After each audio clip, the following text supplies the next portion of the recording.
ಶ್ರೀ ಗುರುಭ್ಯೋ ನಮಃ.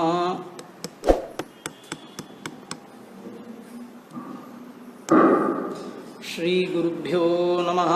ಹರಿ ಓಂ.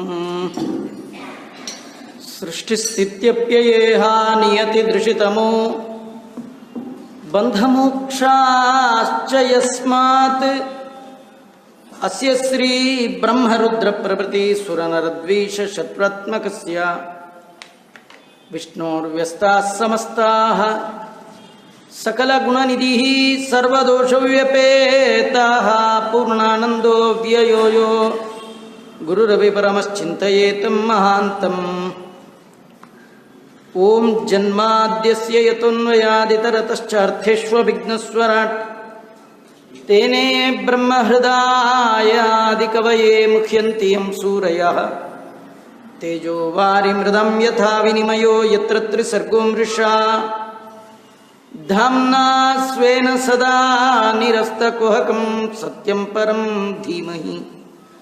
ವಂದೇ ವಂದಾರುಮಂದಾರಂ ವೃಂದಾವನ ವಿನೋದಿನಂ ವೃಂದಾವನ ಕಲಾನಾಥಂ ಪುರುಷೋತ್ತಮಮದ್ಭುತಂ ನಾರಾಯಣಂ ನಮಸ್ಕೃತ್ಯ ನರಂ ಚೈವ ನರೋತ್ತಮಂ ದೇವೀಂ ಸರಸ್ವತೀಂ ವ್ಯಾಸಂ ತಥೋ ಗ್ರಂಥಮುದೀರಯೇತ್. ಅಭ್ರಮಂ ಭಂಗರಹಿತಂ ಅಜಡಂ ವಿಮಲಂ ಸದಾನಂದತೀರ್ಥಮತುಲಂ ಭಜೆ ತಾಪತ್ರಯಾಪಹಂ. ಚಿತ್ರೈಃ ಪದೈಶ್ಚ ಗಂಭೀರೈಃ ವಾಕ್ಯೈಃ ಮಾನೈರಖಂಡಿತೈಃ ಗುರುಭಾವಂ ವ್ಯಂಜಯಂತಿ ಭಾತಿ ಶ್ರೀಜೇತಿ ಉತ್ತವಾಕ್.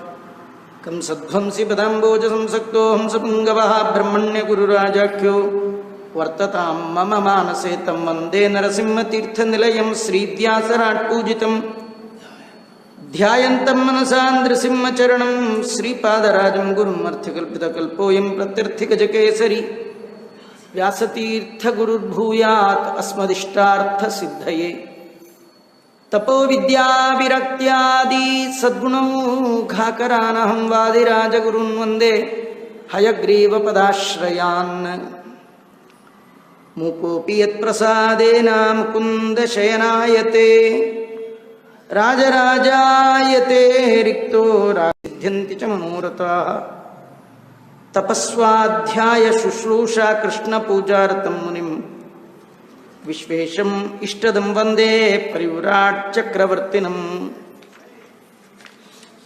ಆಪಾದಮೌಲಿಪರ್ಯಂತಂ ಗುರುಣಾಮಾಕೃತಿಂ ಸ್ಮರೇತ್ ತೇನ ವಿಘ್ನಾಃ ಪ್ರಣಶ್ಯಂತಿ ಸಿದ್ಧ್ಯಂತಿ ಚ ಮನೋರಥಾಃ. ಸ್ವಸ್ತ್ಯಸ್ತು ಸುತಂ. ದೃಢದನ್ವ ಮಹಾರಾಜ ಒಮ್ಮೆ ಬೇಟೆಗೆ ಹೋಗಿದ್ದಾನೆ. ಬೇಟೆಯಾಡಿ ಮರಳಿ ಬರುವಾಗ ಅತ್ಯಂತ ದಣಿವಾಗಿತ್ತು.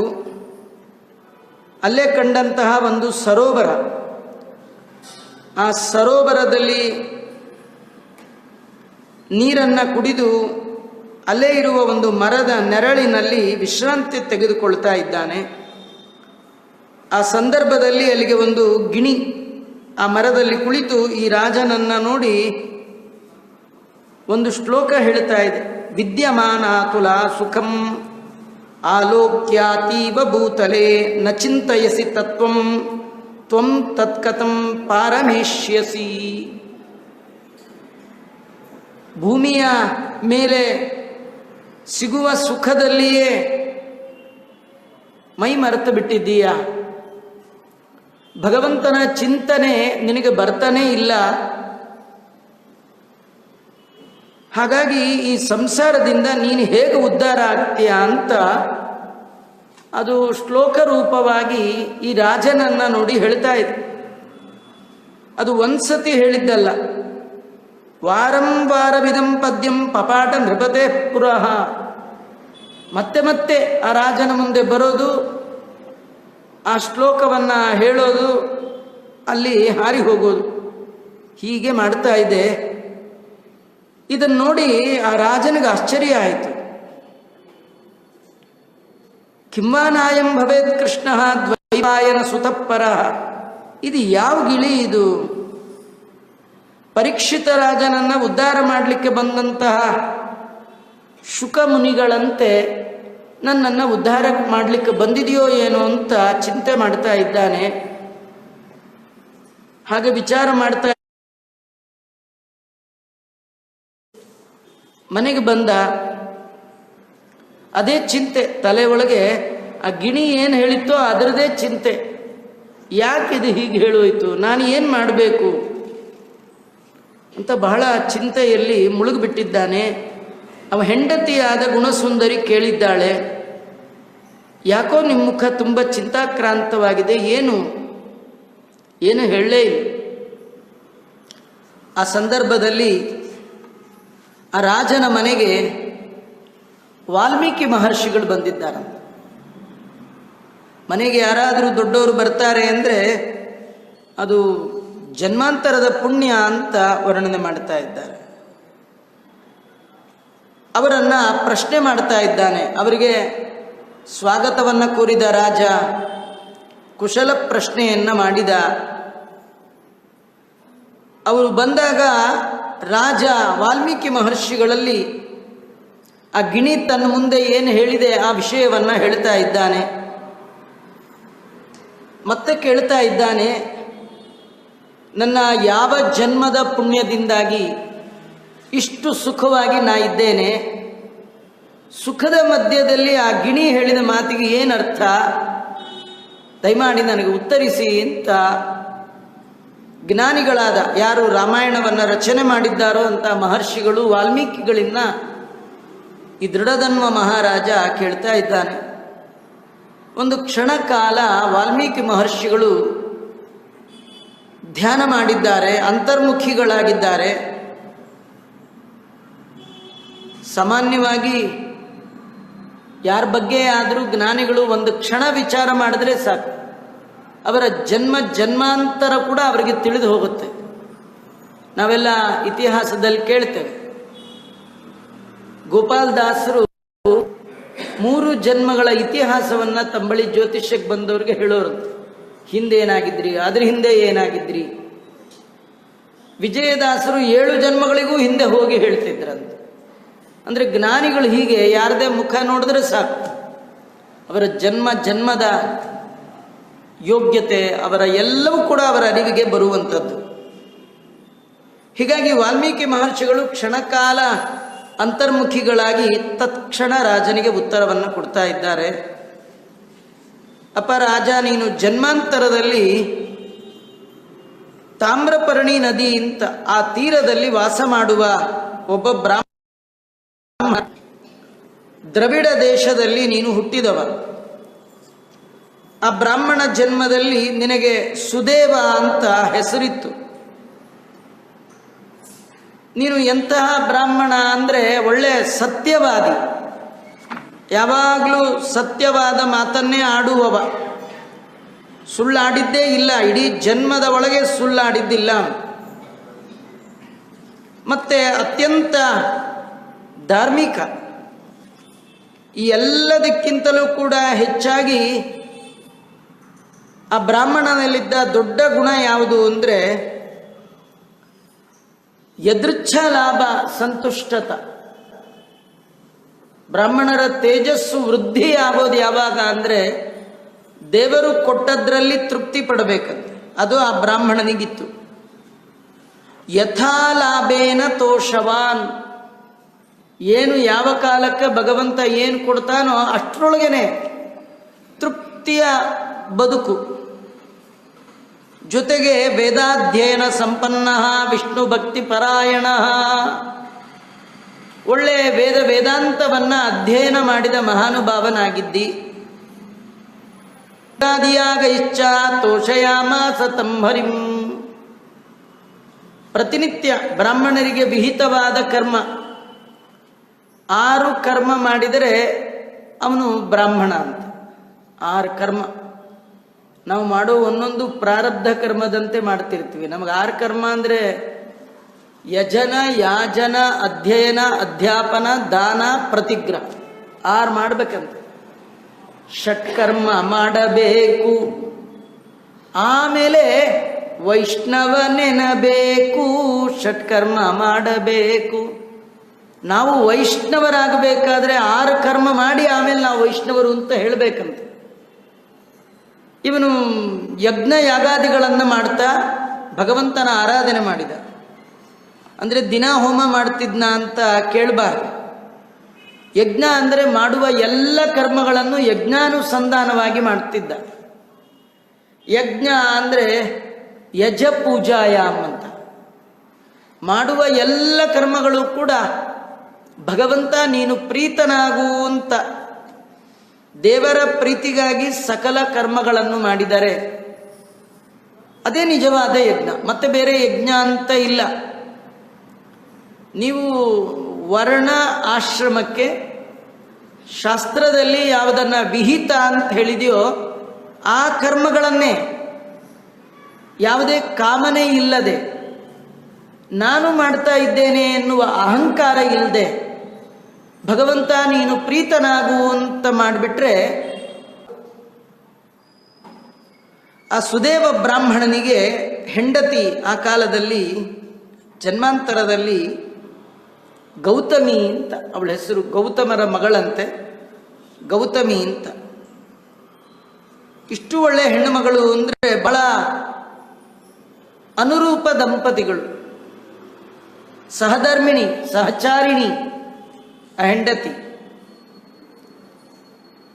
ಎಲ್ಲ ಇತ್ತು ಆ ದಂಪತಿಗಳಿಗೆ, ಬೇಕಾದ ಮಕ್ಕಳಾಗಿಲ್ಲ. ವ್ಯತೀತ ಸುಮಹಾನ್ ಕಾಲ ಪ್ರಾಪಾಸೌ ಸಂತತಿಂ ನಹಿ, ತುಂಬ ಕಾಲ ಆಯಿತು, ಅರ್ಥಾತ್ ವೃದ್ಧಾಪ್ಯ ಬಂತು. ಎಂತಹ ಅದ್ಭುತವಾದ ತಪಸ್ಸನ್ನು ಮಾಡಿದ್ದಾರೆ ಅಂದರೆ ವರ್ಣನೆ ಮಾಡ್ತಾ ಇದೆ. ಅವರು ಒಮ್ಮೆ ಕಣ್ಣು ಮುಚ್ಚಿ ದೇವರ ಧ್ಯಾನಕ್ಕೆ ಕೂತ್ರೆ 5 ದಿನ ಉಪವಾಸ ಮಾಡ್ತಿದ್ರು. 5 ದಿನ, ಇಡೀ ಜನ್ಮದಲ್ಲಿ 5 ದಿನ ಉಪವಾಸ ಮಾಡೋದು ಒಂದು ವ್ರತ ಇದೆ, ಭೀಷ್ಮ ಪಂಚಕ ಅಂತ ಕರೀತಾರೆ. ತಿಂಗಳಲ್ಲಿ 5 ಉಪವಾಸ ಇದೆ, ವಿಷ್ಣು ಪಂಚಕ ಅಂತ ಹೇಳ್ತಾರೆ. ಮಾಸದಲ್ಲಿ 2 ಉಪವಾಸ ಇದೆ, ತಿಂಗಳಿಗೆ 2, ಶುಕ್ಲ ಪಕ್ಷ ಕೃಷ್ಣ ಪಕ್ಷದ ಏಕಾದಶಿ. ನಮ್ಗೆ ಅಷ್ಟು ಮಾಡೋಷ್ಟ್ರೊಳಗೆ ಕಣ್ಗುಡ್ಡೆ ಮೇಲೆ ಬಂದ್ಬಿಟ್ಟಿರುತ್ತೆ. 5 ದಿನಕ್ಕೊಂದ್ಸತಿ ಉಪವಾಸ ಮಾಡೋದು ದೊಡ್ಡದಲ್ಲ. ನಮಗೆ ಉಪವಾಸಕ್ಕಿಂತಲೂ ನಮಗೆ ಪಾರಣೆದು ಭಾರಿ ಪ್ರಿಪ್ರೇಷನ್. ಇಡೀ ಉಪವಾಸ ದಿನವನ್ನು ಪಾರಾಯಣಕ್ಕಿಂತಲೂ ಪಾರಣೆ ಪ್ರಿಪ್ರೇಷನಲ್ಲಿ ಕಳೆದದ್ದೇ ಜಾಸ್ತಿ.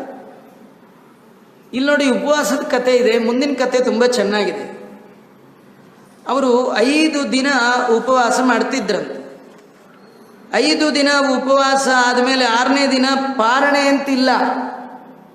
ಮತ್ತೇನು ಮಾಡ್ತಿದ್ರು ಅಂದರೆ, ಸ್ನಾನ ಮಾಡೋದು, ದೇವರ ಪೂಜೆ ಮಾಡೋದು 6ನೇ ದಿನ. 1 ಹಿಡಿ ಒಣಗಿದ ಎಲೆಯನ್ನು ಮಾತ್ರ ತಿನ್ನೋದು. ಯಾರಿಗೆ ಸಾಧ್ಯ ರೀ 6ನೇ ದಿನ ಒಣಗಿದ ಎಲೆ ತಿನ್ನೋದು ಅಂದರೆ? 5 ದಿನ ಮಾಡಿದ್ರಲ್ವಾ, ಮಾಡೋದೇ ಇಲ್ಲ ಮೊದಲು.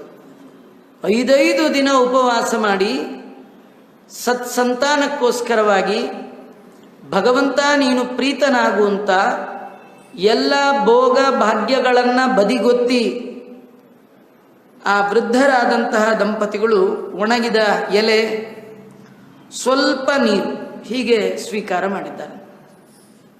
ನಾವು ಧ್ರುವನ ಕಥೆಯಲ್ಲಿ ಕೇಳ್ತೇವೆ, ತ್ರಿರಾತ್ರಾಂತೆ ತ್ರಿರಾತ್ರಾಂತೆ ಕಪಿತ್ತ ಬದರಾಶನ. 5 ವರ್ಷದ ಪುಟ್ಟ ಬಾಲಕ 3 ದಿನ ಉಪವಾಸ ಮಾಡಿ 4ನೇ ದಿನ ಬಂದಾಗ ಒಂದು ಬೋರೆಯ ಹಣ್ಣು, ಬೇಲದ ಹಣ್ಣನ್ನು ಮಾತ್ರ ತಿಂತಾ ಇತ್ತು. ಆ ರೀತಿ 5 ತಿಂಗಳು ಆ ಪುಟ್ಟ ಮಗು ಉಪವಾಸ ಮಾಡಿದೆ. ಇವರು ವಯಸ್ಸಾದವರು, ಇವರೆಷ್ಟು ಉಪವಾಸ ಮಾಡಿದ್ದಾರೆ, ಇವರೆಷ್ಟು ದಿನ ತಪಸ್ಸು ಮಾಡಿದ್ದಾರೆ ಅನ್ನೋದನ್ನು ಇಲ್ಲಿ ಹೇಳ್ತಾ ಇದ್ದಾರೆ. ಅವರು 24 ವರ್ಷ ಮಾಡಿದ್ದಾರಂತೆ. ಈ ರೀತಿ 24 ವರ್ಷ ಪ್ರತಿ 5 ದಿನಕ್ಕೊಮ್ಮೆ ಒಣಗಿದ ಎಲೆ ತಿನ್ನೋದು, ಸ್ವಲ್ಪ ನೀರು ಕುಡಿಯೋದು, ಮತ್ತೆ ತಪಸ್ಸು, ಮತ್ತೆ 5 ದಿನ ಆದ್ಮೇಲೆ ಒಂಚೂರು ಎಲೆ. ಎಂಥ ಅದ್ಭುತವಾದ ಅಂದರೆ ದೇಹ ಕಾಯಕ್ಲೇಶ, ಭಗವಂತನಿಗೆ ಕಾಯಕ್ಲೇಶವನ್ನು ಅರ್ಪಣೆ ಮಾಡತಕ್ಕಂಥದ್ದು. ಹೀಗೆ ಮಾಡಿದ್ದಾರೆ. ಅವರು ಮಾಡಿದ ತಪಸ್ಸಿಗೆ ಮೆಚ್ಚಿ ಭಗವಂತ ಅವರಿಗೆ ಪ್ರತ್ಯಕ್ಷ ಆಗಿಬಿಟ್ಟಿದ್ದಾನಂತೆ.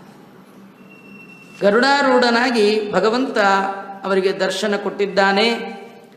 ಅತ್ಯುಗ್ರಂ ತಪೋ ದೃಷ್ಟ್ವಾ ಭಗವಾನ್ ಭಕ್ತವತ್ಸಲಃ ಪ್ರಾದುರ್ಬಭೂವ ತರಸಾ ಗರುಡೋಪರಿ ಸಂಸ್ಥಿತಃ. ಗರುಡಾರೂಢನಾಗಿ ಭಗವಂತ ಆ ದಂಪತಿಗಳಿಗೆ ದರ್ಶನ ಕೊಟ್ಟನಂತೆ.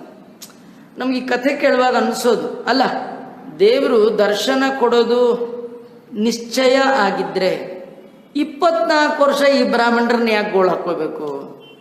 ಬೇಗ ಬರಬಾರ್ದಾ? ಬರಲ್ಲ. ಯಾಕೆ ಬರಲ್ಲ? ಅವನು ಬಂದರೂ ನಮ್ಮ ಕಣ್ಣಿಗೆ ಕಾಣಲ್ಲ. ಯಾಕೆಂದ್ರೆ ಅವನನ್ನ ನೋಡುವ ಶಕ್ತಿ ನಮಗೆ ಬರಬೇಕಾದ್ರೆ ಇಷ್ಟೆಲ್ಲ ಕಾಯಕ್ಲೇಶ ಪಟ್ಟವರಿಗೆ ಮಾತ್ರ ದೇವರ ದರ್ಶನ ಆಗುತ್ತೆ. ಕಷ್ಟಪಡದಿದ್ದವರಿಗೆ ಸುಖದ ಅನುಭವ ಚೆನ್ನಾಗಿ ಆಗಲ್ಲ. ಈ ಮಳೆಯಲ್ಲಿ ಚೆನ್ನಾಗಿ ತೊಯ್ದವರಿಗೆ ಬಿಸಿ ಬಿಸಿ ಒಂದು ಲೋಟ ಕೊಟ್ಟರೆ ಆನಂದ ಆಗತ್ತೆ. ಸುಖಗಳಿಗೆ ಮೂಲ ಕಾರಣದ ಭಗವಂತ ಅವನು ಕಣ್ಣಿಗೆ ಕಾಣಬೇಕಾದ್ರೆ ನಿಜವಾಗಿಯೂ ದೇವರು ಕಾಣೋದು ಕಾಣದೇ ಇರೋದು ಅಂತಿಲ್ಲರಿ. ಎಲ್ಲ ಠಾವಿನಲ್ಲಿ ಲಕುಮಿ ನಲ್ಲನಿದ್ದಾನೆ. ಅವನ ಇರುವಿನ ಅರಿವು, ಅದರ ಅನುಭವ ನಮಗಾಗಬೇಕಾದ್ರೆ ನಾವು ನಮ್ಮ ದೇಹವನ್ನು ಅಷ್ಟು ಕಾಯಕ್ಲೇಶಗಳಿಂದ ತಪಸ್ಸು ಮಾಡಿ ಭಗವಂತನ ಬರುವಿಕೆಗಾಗಿ, ಭಗವಂತನ ಪ್ರೀತಿಗಾಗಿ, ಭಗವಂತನ ಪ್ರಾಪ್ತಿಗಾಗಿ ಮಾಡಬೇಕಂತೆ. 24 ವರ್ಷ ಆ ದಂಪತಿಗಳು ಮಾಡಿದ್ದಾರೆ. ಉಗ್ರವಾದ ಕಠಿಣವಾದ ತಪಸ್ಸು ಮಾಡಿದ್ದಾರೆ. ನೋಡಿ, ಇಲ್ಲೊಂದು ಶಬ್ದ ಅದೃಷ್ಟ ಅಂತಿದೆ. ದೇವರು ನೋಡ್ತಾನಂತೆ. ಅವನು ಡೇ 1 ನೋಡಿರ್ತಾನಂತೆ. 1 ನೋಡಿ ನಮ್ಮನ್ನು ಉದ್ಧಾರ ಮಾಡ್ತಾನೆ. ಅವನು ದಿಢೀರಂತ ಯಾರನ್ನು ಉದ್ಧಾರ ಮಾಡಿದ್ದಲ್ಲ. ಭಗವಂತ ಯಾರನ್ನಾದರೂ ಉದ್ಧಾರ ಮಾಡಿದ್ದನ್ನ ನಾವು ಭಾಗವತಾದಿಗಳಲ್ಲಿ ಕೇಳಿದರೆ ಅದು ಆ ಜನ್ಮದ್ದು ಮಾತ್ರ ತಿಳ್ಕೊಳ್ಬೇಡಿ. ಜನ್ಮಾಂತರದ ಸಾಧನೆ ಇದ್ದವರಿಗೆ ಮಾತ್ರ ಆ ಭಗವತ್ ಪ್ರಾಪ್ತಿ, ಭಗವಂತನ ದರ್ಶನ, ಅವನ ಅನುಗ್ರಹ ಸಿಗುತ್ತೆ. ಸಾಮಾನ್ಯರಿಗೆ ಸಿಗುವಂಥದ್ದಲ್ಲ ಅಂತ ತಿಳಿಸ್ತಾ ಇದ್ದಾರೆ. ತಂ ದೃಷ್ಟ್ವಾ ನವ ಜಲದೋಪಮಂ ಮುರಾರಿಂ ದೋರ್ದಂಡೈ ಜಗದವನ ಕ್ಷಮೈ ಚತುರ್ಭಿಃ ಸಂಲಕ್ಷ್ಮ್ಯಂ ಮುದಿತ ಮುಖಂ ಸುದೇವ ಶರ್ಮ ಸಾಷ್ಟಾಂಗಂ ನತಿ ಮಕರೋನ್ಮುದಾ ಮುಕುಂದಂ. ಆ ಸುದೇವ ಶರ್ಮ ಭಗವಂತನನ್ನ ನೋಡ್ತಾ ಇದ್ದಾನೆ. ಹೇಗಿದ್ದಾನೆ? ನವ ಜಲದೋಪಂ, ಅಗತಾನೆ ಅರಳುವ ಕಮಲ ಎಷ್ಟು ಕಾಂತಿಯಿಂದ ಯುಕ್ತವಾಗಿರಬೇಕೋ ಅವನ ಮುಖ ಕಮಲ ಆಗಿದೆಯಂತೆ ಆ ಭಗವಂತನದು. ಮುರಾರಿಂ, ಯಾರದು? ಮುರನಾಮಕ ದೈತ್ಯನನ್ನ ಸಂಹಾರ ಮಾಡಿದ ಆ ಭಗವಂತ. ದೋರ್ದಂಡೈಹಿ, ತನ್ನ ಚತುರ್ಭುಜಗಳಿಂದ ಇಡೀ ಜಗತ್ತನ್ನೇ ಯಾವಾಗಲೂ ರಕ್ಷಣೆ ಮಾಡ್ತಾ ಇದ್ದಾನಂತ ಚತುರ್ಭುಜನಾದ ಭಗವಂತನನ್ನು ಕಂಡಿದ್ದಾನಂತ. ಜಗದ್ಗುರು ಮಧ್ವಾಚಾರ್ಯರು ಹೇಳ್ತಾರೆ, ಶಂಖ ಚಕ್ರ ಗದಾ ಪದ್ಮ ದರಾಶ್ಚಿಂತ್ಯಾ ಹರೇರ್ಭುಜಾ ಪೀನವೃತ್ತ ಜಗದ್ರಕ್ಷಾ. ಜಗದ್ರಕ್ಷಣೆಗಾಗಿ ಭಗವಂತ 4 ತೋಳುಗಳಲ್ಲಿ ಶಂಖ ಚಕ್ರ ಗದಾ ಕಮಲವನ್ನ ಧಾರಣೆ ಮಾಡಿದ್ದಾನೆ. ಅಂತಹ ಭಗವಂತನನ್ನ ನೋಡ್ತಾ ಇದ್ದಾನೆ. ಮುದಿತ ಮುಖಂ ಸಂಲಕ್ಷ್ಮ್ಯಂ, ಆ ಭಗವಂತನನ್ನ ಚೆನ್ನಾಗಿ ನೋಡಿದಂತೆ.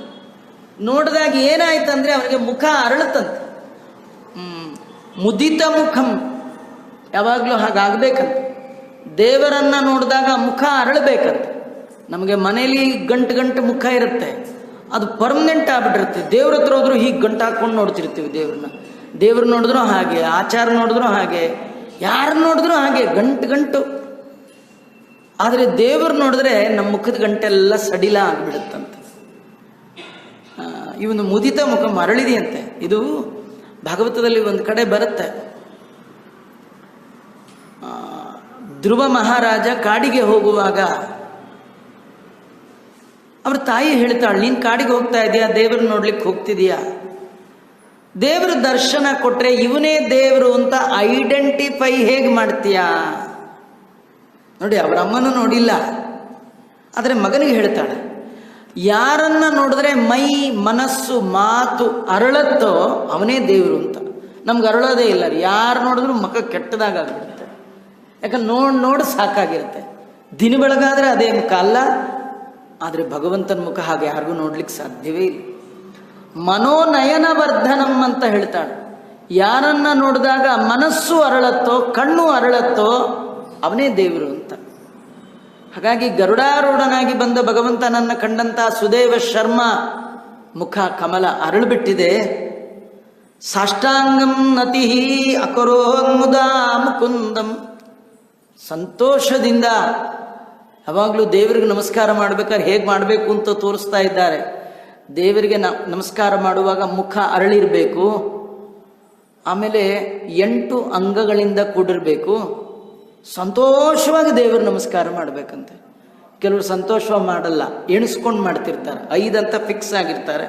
1 2 ಹರೇ ರಾಮ ಇಲ್ಲ, ಕೃಷ್ಣ ಇಲ್ಲ, ದೇವರ ಸ್ಮರಣೆ ಇಲ್ಲ, ಮುಗಿಸಿದ್ರೆ ಸಾಕು. ಆ ಥರ ಎಲ್ಲ ನಮಸ್ಕಾರ ಮಾಡಿದ್ರೆ ಏನು ಪ್ರಯೋಜನ ಇಲ್ಲ. ಇವನು ಸಂತೋಷದಿಂದ ದೇವರಿಗೆ ನಮಸ್ಕಾರ ಮಾಡ್ತಾ ಇದ್ದಾನೆ. ತತತ್ತುಷ್ಟಾವತಂ ದೇವಂ ಶ್ರೀಕೃಷ್ಣಂ ಭಕ್ತವತ್ಸಲಂ. ಬದ್ದಿಲ್ಲ, ನಾರ್ಮಲ್ ಆಗಿದ್ದಾನೆ ಅಂದರೆ ಸುಮ್ಮನೆ ಹೇಳ್ತಾ ಇದ್ದ, ಭಕ್ತಿ ಪ್ರವಾಹ ಹೃದಯದ ಒಳಗೆ ಬಂದಿಲ್ಲ. ಇವನು ದೇವರನ್ನೇ ಕಂಡವ, ದೇವರನ್ನ ನೋಡ್ತಾ ಸ್ತೋತ್ರ ಮಾಡ್ತಾ ಇದ್ದಾನೆ. ಕಂಠ ಬಿಗಿದು ಬಂದಿದೆ, ಸ್ತೋತ್ರ ಮಾಡ್ತಾ ಇದ್ದಾನೆ.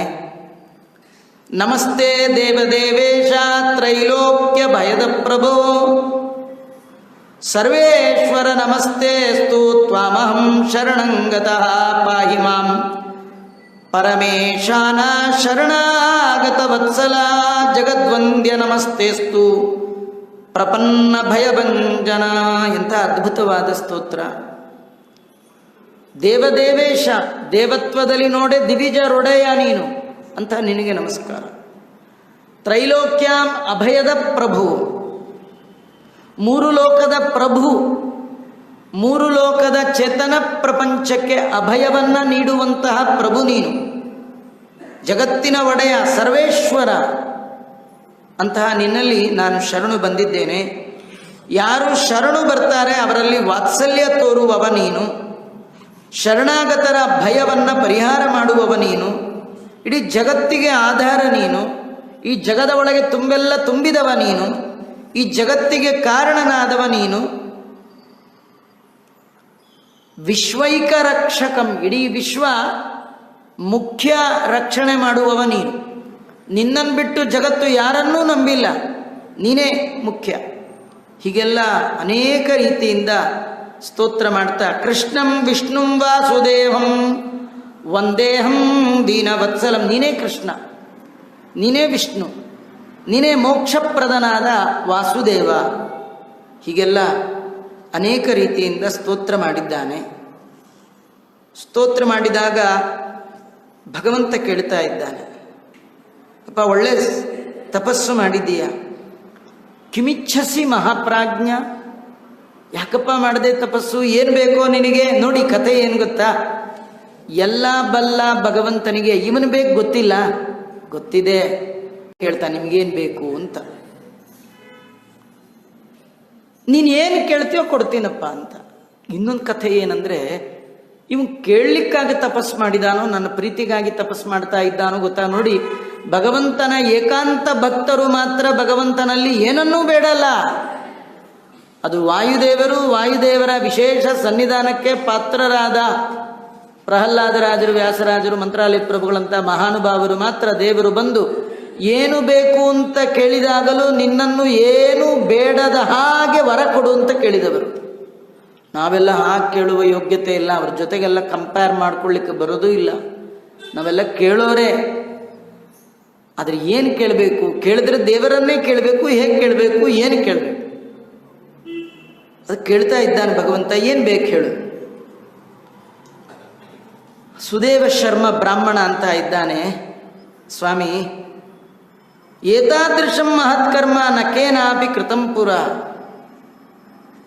ಏನು ಯಾವ ಜನ್ಮದಲ್ಲಿ ಏನು ತಪ್ಪು ಮಾಡಿದ್ದೇನೋ ಗೊತ್ತಿಲ್ಲ, ನನಗೆ ಸಂತಾನ ಪ್ರಾಪ್ತಿ ಆಗಲಿಲ್ಲ, ನೀನು ಅನುಗ್ರಹ ಮಾಡು ಅಂತ ಕೇಳ್ತಾ ಇದ್ದ. ಯದಿ ಪ್ರಿಯೋಸಿ ಹೇನಾತ ದೀನ ಬಂಧೋದಯ ನಿಧೇ ಸತ್ಪುತ್ರಂ ದೇಹಿ ಮೇ ವಿಷ್ಣು ಪುರಾಣ ಪುರುಷೋತ್ತಮ ಹರೇ ಪುತ್ರಂ ವಿನಾ ಶೂನ್ಯಂ ಗಾರ್ಹಸ್ಯಂ ಮೇ ನರೋಚತೆ ಇತಿ ವಿಪ್ರವಚ ಶ್ರುತ್ವ ಜಗಾದ ಹರಿರೀಶ್ವರ. ಸುದೇವ ಶರ್ಮ ಹೇಳ್ತಾ ಇದ್ದಾನೆ, ಒಳ್ಳೆ ಸತ್ಪುತ್ರ ನನಗೆ ಕರುಣಿಸು. ನೀನು ಪ್ರೀತನಾಗಿದ್ದರೆ ನನಗೊಳ್ಳೆ ಒಬ್ಬ ಸತ್ಪುತ್ರನನ್ನು ಕೊಡು. ಮಕ್ಕಳನ್ನು ಪಡೆಯದಂತಹ ಗೃಹಸ್ಥರ ಜೀವನ ಅದು ವ್ಯರ್ಥ. ಯಾಕೆಂದರೆ ಕನ್ಯಾದಾನ ತಗೊಳ್ಳುವಾಗಲೇ ಕನ್ಯೆ ಕೊಡುವ ತಂದೆ, ಕನ್ಯೆಯ ತಂದೆ ಹೀಗೆ ಹೇಳಿಕೊಟ್ಟಿರ್ತಾನೆ, ಇವಳ ಹೊಟ್ಟೆಯಲ್ಲಿ ಹುಟ್ಟುವ ಮಕ್ಕಳಿಂದಾಗಿ ಇವಳಲ್ಲಿ ನಾನು ಸತ್ಸಂತಾನವನ್ನು ಪಡೆದು ಸತ್ಪುತ್ರರನ್ನು ಪಡೆದು ಭಗವದ್ ಭಕ್ತರನ್ನಾಗಿ ಮಾಡ್ತೇನೆ ಅಂತಾನೆ ಪಡೆದಿರ್ತಾನೆ. ಮತ್ತು ಅದು ಆಗಲಿಲ್ಲ ಅಂದಮೇಲೆ ಗಾರ್ಹಸ್ಥ್ಯಂ, ಗೃಹಸ್ಥಾಶ್ರಮ ವ್ಯರ್ಥ ಆಗುತ್ತೆ. ಅದರಿಂದ ದಯಮಾಡಿ ನನಗೆ ಅನುಗ್ರಹ ಮಾಡು ಅಂತ ಕೇಳ್ತಾ ಇದ್ದ. ಆಗ ಭಗವಂತ ಅಂದ, ನೀವು ಯೋಚನೆ ಮಾಡಬೇಡಿ, ನಿಮ್ಗೆ ಒಳ್ಳೆ ಮಗನ ಕೊಡ್ತೇನೆ ಅಂತ ಒಬ್ಬ ಮಗನನ್ನು ಕೊಟ್ಟಿದ್ದಾನಂತ. ಅದೇಯಮಪಿ ತೇ ಸರ್ವಂ ದಾಸ್ಯೇ ಪುತ್ರಂ ವಿನಃ ದ್ವಿಜ. ನನಗೆಲ್ಲ ಇದೆ, ಮಕ್ಕಳು ಮಾತ್ರ ಇಲ್ಲ, ನನಗೆ ಅನುಗ್ರಹ ಮಾಡಿ. ಭಗವಂತ ಮೊದಲಂದ, ನಿನ್ನ ಹಣೆಲೆ ಅದು ಬರೆದಿಲ್ಲ ಅಂತ. ತ್ವದೀಯ ಬಾಲಫಲಕ್ಕೆ ವರ್ಣ ಸರ್ವೇ ಮಯೇಕ್ಷಿತ. ನಿನ್ನ ಹಣೆ ಬರ ನಾನು ಓದ್ತಾ ಇದ್ದೀನಿ ಇಂದ ಭಗವಂತ. ಯಾಕಂದ್ರೆ ಅವ್ರ ಮಗ ಬರೆದದ್ದು ಗೊತ್ತಾಗತ್ತೆ. ಎಲ್ಲ ನೋಡಿ ಹೇಳ್ತಾ ಇದ್ದಾನೆ, ತತ್ರ ನೈವಾಸ್ತಿತೆ ಪುತ್ರ ಸುಖಂ. ಈಗಲ್ಲ, ಸಪ್ತಸು ಜನ್ಮಸು, 7 ಜನ್ಮದಲ್ಲಿ ನಿನಗೆ ಸಂತಾನ ಇಲ್ಲ. ನಿನ್ನ ಹಣೆಯಲ್ಲಿ ಹಾಗೆ ಬರೆದಿದ್ದಾನೆ ಬ್ರಹ್ಮ. ಯಾವಾಗ ಈ ಮಾತು ಕೇಳ್ದ, ಬುಡ ಕಡಿದ ಮರದಂತೆ ಬ್ರಾಹ್ಮಣ ಕೆಳಗೆ ಬಿದ್ದಿದ್ದಾನೆ. ಏನು ಮಾಡಬೇಕು ಗೊತ್ತಾಗಿಲ್ಲ. ಮತ್ತೆ ಅನೇಕ ರೀತಿಯಿಂದ ಪ್ರಾರ್ಥನೆ ಮಾಡುವ ಸಂದರ್ಭದಲ್ಲಿ ಆ ಗಂಡ ಹೆಂಡತಿಯ ದುಃಖವನ್ನು ನೋಡ್ಲಿಕ್ಕಾಗದೆ ಗರುಡನ ಮೇಲೆ ಬಂದಿದ್ನಲ್ಲ ದೇವರು, ಆ ಗರುಡ ದೇವರಿಗೆ ಹೇಳಿದ್ನಂತೆ, ಅಲ್ಲ ಸ್ವಾಮಿ, ನಿನ್ನ ಮಗ ಬರಿದೇ ಇದ್ರಿ ಏನಾಯಿತು? ನೀನು ಕರ್ತುಂ ಅನ್ಯತಾ ಕರ್ತುಂ ಅಂತ ನಿನಗೆ ಹೆಸರಿದೆ, ಏನು ಬೇಕಾದ್ರೂ ಮಾಡುವ ಸಾಮರ್ಥ್ಯ, ಒಂದ್ಸತಿ ಮಾಡ್ತೋಸು. ನಿನ್ನ ಮಗ ಬರದ ಬ್ರಹ್ಮ ಬರಹ ಅದನ್ನು ಓವರ್ಟೇಕ್ ಮಾಡುವ ಸಾಮರ್ಥ್ಯ ನಿನಗಿದೆ ಅಂತ ಜಗತ್ತಿಗೆ ಗೊತ್ತಾಗಲಿ. ಇಷ್ಟು ತಪಸ್ಸು ಮಾಡಿದ್ದಾರೆ, ಇವರು ಮಾಡಿದ ತಪಸ್ಸು ವ್ಯರ್ಥ ಆಯಿತು ಅಂತ ಆಗಬಾರ್ದು. ಶೋಕಸಾಗರ ಸಮ್ಮಗ್ನಾಂ ಬ್ರಾಹ್ಮಣೀಂ ವೀಕ್ಷ್ಯ ಹೇ ಹರೇ. ಭಗವಂತ ನೋಡು, ಆ ದಂಪತಿಗಳು ಹೇಗೆ ಅಳ್ತಾ ಇದ್ದಾರೆ. ಆ ಬ್ರಾಹ್ಮಣನ ಕಣ್ಣಿನ ತುಂಬ ಹೇಗೆ ನೀರು ತುಂಬಿದೆ ನೋಡು. ನಿನ್ನನ್ನು ದೀನಬಂಧು ದಯಾ ಸಿಂಧು, ಭಕ್ತರಿಗೆ ಅಭಯಪ್ರದನಾದವ, ಭಕ್ತರ ದುಃಖವನ್ನು ಪರಿಹಾರ ಮಾಡುವವ ಅಂತ ಎಲ್ಲ ಹೇಳ್ತಾರೆ. ಅಹೋ ಬ್ರಹ್ಮಣ್ಯ ದೇವಸ್ತ್ವಂ ತ್ವದ್ಧರ್ಮ ಗತೋದುನ. ನೀನು ಬ್ರಹ್ಮಣ್ಯ ದೇವ ಅಂತ ನಿನ್ನ ಕರೀತಾರಲ್ಲಪ್ಪ, ಆ ಧರ್ಮ ಎಲ್ಲಿ ಕಳ್ಕೊಂಡಿದೀಯಾ? ಇವತ್ತು ತೋರಿಸು.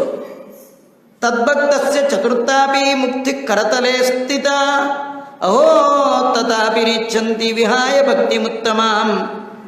ನಿನ್ನ ಭಕ್ತರಾದವರು ಮೋಕ್ಷ ಕೊಡ್ತೀನಿ ಅಂತ ಅಂದ್ರು ಬೇಡ ಅಂತ ಹೇಳಿ ಕೇವಲ ನಿನ್ನ ಪಾದಾರವಿಂದದಲ್ಲಿ ಭಕ್ತಿಯನ್ನು ಮಾತ್ರ ಬೇಡ್ತಾರೆ. ಯಾಕಂದರೆ ಜ್ಞಾನಿಗಳಿಗೆ, ನಿನ್ನ ಭಕ್ತರಿಗೆ ನಿನ್ನ ಪಾದಾರವಿಂದದಲ್ಲಿರುವ ಭಕ್ತಿಗಿಂತಲೂ ದೊಡ್ಡದಾದ ಮತ್ತೊಂದು ವಸ್ತುವೇ ಇಲ್ಲ. ಅದರಿಂದ ನಿನ್ನ ಭಕ್ತರಾದ ಇವರು ಕೇಳ್ತಾ ಇದ್ದಾರೆ. ಆದ್ದರಿಂದ ದಯಮಾಡಿ ಇವರಿಗೆ ಅನುಗ್ರಹ ಮಾಡು. ಸಾಂದೀಪಿನಿ ಮೃತಪುತ್ರಂ ಅವಾಪ ಕೃಪಯಾ ತವಾ. ಗರುಡ ನೋಡಿ, ಇದೇನರ್ಥ ಅಂದರೆ, ದೇವತೆಗಳು ನಮ್ಮ ಸಲುವಾಗಿ ಭಗವಂತನಲ್ಲಿ ಪ್ರಾರ್ಥನೆ ಮಾಡಿದ್ರೆ ಭಗವಂತ ಒಪ್ಪಿಗೆ ಕೊಡ್ತಾನಂತ. ನಾವೇ ದೇವರನ್ನ ಕೇಳಿದ್ರೆ ಏನು ಸಿಗಲ್ಲ ರೀ. ನಾವು ಅದಕ್ಕೆ ಬೆಳಗಾಗೆದ್ದ ತಕ್ಷಣ ನಮ್ಮ ಒಳಗಿರುವ ದೇವತೆಗಳನ್ನು ಪ್ರಾರ್ಥನೆ ಮಾಡಬೇಕು. ನಮೋಸ್ತು ತಾತ್ವಿಕ ದೇವಾ ವಿಷ್ಣು ಭಕ್ತಿ ಪರಾಯಣ ಧರ್ಮ ಮಾರ್ಗೆ ಪ್ರೇರೆಯಂತು. ನಿತ್ಯದಲ್ಲಿ ಆ ತತ್ವಾಭಿಮಾನಿ ದೇವತೆಗಳ ಪ್ರಾರ್ಥನೆ ಮಾಡಿದ್ದೇ ಆದರೆ, ನಮ್ಮ ಪ್ರಾರ್ಥನೆ ಅವರಿಗೆ ಕೇಳಿಸಿದ್ರೆ ಖಂಡಿತವಾಗಿ ನಮ್ಮದು ಪ್ರಸಂಗ ಬಂದಾಗ ದೇವರಲ್ಲಿ ನಮ್ಮ ಸಲುವಾಗಿ ಪ್ರಾರ್ಥನೆ ಮಾಡ್ತಾರೆ. ಜಗತ್ತಿನ ಎಲ್ಲ ಜೀವರಿಗೆ, ಸಜ್ಜೀವರಿಗೆ ಉದ್ಧಾರ ಆಗಬೇಕಂದ್ರೆ ಪ್ರಾಣದೇವರು ಪ್ರಾರ್ಥನೆ ಮಾಡಿದ್ರೆ ಮಾತ್ರ. ಏನಂ ಉದ್ಧರ ಏನಂ ವೋಚಯ ಇತಿ ವಿಘ್ನ ದೀನಂ ದೂನಂ ಅನಾಥಂ ಶರಣಾಗತಂ ಏನಂ ಉದ್ಧರೇತಿ ವಿಜ್ಞಾಪನ ಕರ್ತೃಣಾಂ. ಭಗವಂತನಲ್ಲಿ ಇವರು ವಿಜ್ಞಾಪನೆ ಮಾಡಿದರೆ ಉಂಟು, ಇಲ್ಲದೇ ಇದ್ರೆ ಇಲ್ಲಂತ. ಇಲ್ಲಿ ಗರುಡ ದೇವರು ಇವರಿಗೋಸ್ಕರವಾಗಿ ದೇವರಲ್ಲಿ ಪ್ರಾರ್ಥನೆ ಮಾಡ್ತಾ, ನೀನು ಹಿಂದೆ ನಿಮ್ಮ ಗುರುಗಳು ಅಂತ ಹೇಳಿ ಸಾಂದೀಪಿನಿ ಆಚಾರ್ಯರ ಮಕ್ಕಳು ಸತ್ತು ಹೋಗಿದ್ದ, 64 ದಿನ ಅವರಲ್ಲಿದ್ದು ವಿದ್ಯೆಯನ್ನು ಕಲಿತು ಮರಳಿ ಬರುವಾಗ ಕೃಪೆಯಿಂದ ಅವರಿಗೆ ಗುರುದಕ್ಷಿಣಾ ರೂಪವಾಗಿ ಸತ್ತ ಮಗನನ್ನೇ ತಂದುಕೊಟ್ಟ ಮಹಾನುಭಾವ ನೀನು. ಆದ್ದರಿಂದ ಸುಧಾಮ ನಿನ್ನ ಸ್ನೇಹಿತ, ಸುಧಾಮ ತ್ವಾಂ ಸಮಾರಾಧ್ಯ ಲೇಭೆ ವೈಭವಮುತ್ತಮಂ. ಸುಧಾಮ ನಿನ್ನ ಆರಾಧನೆ ಮಾಡಿ ನಿನ್ನನ್ನು ನಂಬಿ ಎಷ್ಟು ಎತ್ತರಕ್ಕೆ ಹೋದ. ಕರ್ತುಂ ಅಕರ್ತುಂ ಸಾಮರ್ಥ್ಯಂ ತವ ಸರ್ವತ್ರ ವಿಶ್ರುತಂ. ನೀನು ಕರ್ತುಂ ಅಕರ್ತುಂ ಏನು ಬೇಕಾದ್ರೂ ಮಾಡ್ತೀಯ, ನಿನಗಿಂಥದ್ದು ಆಗಲ್ಲ ಅಂತ ಇಲ್ಲ, ನಿನ್ನ ಡಿಕ್ಷನರಿ ಒಳಗೆ ಇಲ್ಲ. ಅವ ಹಣೆಯಲ್ಲಿ ಬರ್ತಿದೆ, ನಾ ಏನು ಮಾಡಲಿ, ಇದು ನಾವು ಅನ್ಕೊಳ್ಳೋದು. ನಮ್ಮ ಹಣೆ ಬರೀ ಏನು ಮಾಡೋಕ್ಕಾಗತ್ರಿ, ನಾ ಮಾಡಿದ ಕರ್ಮ ಅಂತ ಹೀಗೆ ನಾವು ಅನ್ಕೊಳ್ಬೇಕಾದ್ರೆ ಭಗವಂತನ ಈ ಪ್ರಾಬ್ಲಮ್ ಇಲ್ಲ. ಅವನು ಏನು ಬೇಕಾದ್ರೂ ಮಾಡ್ತಾನೆ. ಎಲ್ಲ ಕಡೆ ಹಾಗೆ ಕೇಳಿದ್ದೇನೆ. ಆದ್ದರಿಂದ ನೀನು ಅನುಗ್ರಹ ಮಾಡು ಅಂತಂದಾಗ, ಇತಿ ಗರುಡ ವಚೋ ನಿಶಮ್ಯ ವಿಷ್ಣುರ್ವಚನ ಮುವಾಕಗಂ ಸುಧೋಪಮಾನಂ ಐ ಖಗವರ ಪುತ್ರಮೇಕಂ ಅಸ್ಮೈ ವಿತರ ಮನೋಗತಮಾಶು ವೈನತೇಯ. ಆಗ ಗರುಡ ಅವನ ಸಲುವಾಗಿ ಪ್ರಾರ್ಥನೆ ಮಾಡಿದಾಗ ಗರುಡನ ಮಾತನ್ನು ಕೇಳಿ ಭಗವಂತ ಹೇಳ್ತಾ ಇದ್ದಾನೆ, ನೋಡಿ ಇಷ್ಟು ಹೇಳಿದ್ರು ದೇವರು ಆಯ್ತಪ್ಪ. ಅವನ ಸಲುವಾಗಿ ಪ್ರಾರ್ಥನೆ ಮಾಡಿದಾಗ ಗರುಡನ ಮಾತನ್ನು ಕೇಳಿ ಭಗವಂತ ಹೇಳ್ತಾ ಇದ್ದಾನೆ, ನೋಡಿ ಇಷ್ಟು ಹೇಳಿದ್ರು ದೇವರು ಆಯ್ತಪ್ಪ ಒಂದು ಮಗನ ಕೊಡ್ತೀನಿ ಅಂತ ಅನ್ಲಿಲ್ಲ. ಯಾಕೆ ಗೊತ್ತಾ, ಗರುಡನ ಮಾತು ಕೇಳಿ ಕೊಟ್ಬಿಟ್ರೆ ತನ್ನ ಮಗ ಬ್ರಹ್ಮದೇವರ ಮಾತನ್ನು ಓವರ್ಟೇಕ್ ಮಾಡಿದ ಹಾಗೆ. ನಿಜವಾಗಿಯೂ ಗರುಡನ ಮೇಲಿನ ಪ್ರೀತಿಗಿಂತಲೂ ದೇವರಿಗೆ ಯಾರ ಮೇಲೆ ಪ್ರೀತಿ ಜಾಸ್ತಿ? ಬ್ರಹ್ಮದೇವರ ಮೇಲೆ. ಯಾಕೆ? ಅವರು ಜೀವೋತ್ತಮರು. ಎಲ್ಲಿ ಗರುಡದೇವರು, ಎಲ್ಲಿ ಬ್ರಹ್ಮದೇವರು, ಅವರ ಸಾಧನೆ ಎಷ್ಟು ದೊಡ್ಡದು, ಅವರ ಮಾತನ್ನೆಂದು ತೆಗೆದುಹಾಕಲ್ಲ. ಈ ಸಂದರ್ಭದಲ್ಲಿ ಅದೆಲ್ಲ ಹೇಳಿದ್ರೆ ಈ ಬ್ರಾಹ್ಮಣಂಗೆ ತೃಪ್ತಿ ಆಗಲಿ.